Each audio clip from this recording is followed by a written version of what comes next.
Сәлем достар, Дастархан каналына қош келдіңіздер.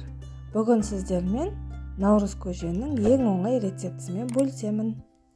Менің каналыма тіркеліп, видеоны аяғына дейін қарауларыңызды сұраймын. Алдымен ет пен қазымызды суға салып қайнатамыз.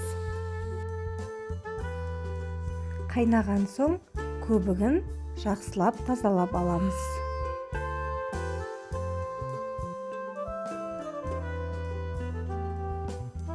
Көбігінен жақсылап тазалап болған соң қазымызды инемен немесе зубочисткамен жақсылап әр жерінен тесіп шығамыз.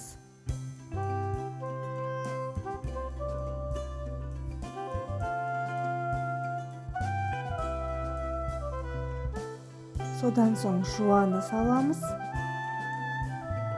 Кішкене тұз себеміз. Етіміз 15 минут қайнаған соң ақ лобия саламыз. Содан кейін фасоль саламыз. Тағы жарты сағат қайнатып, маш пен жүгерімізді саламыз.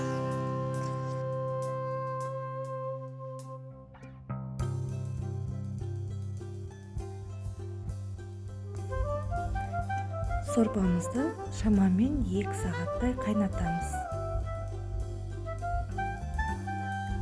Содан соң картопты саламыз.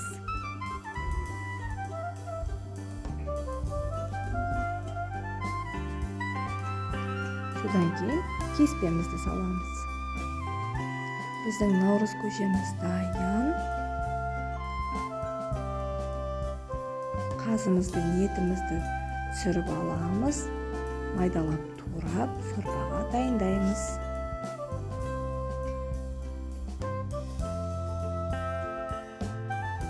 Өте дәмді наурыз көже.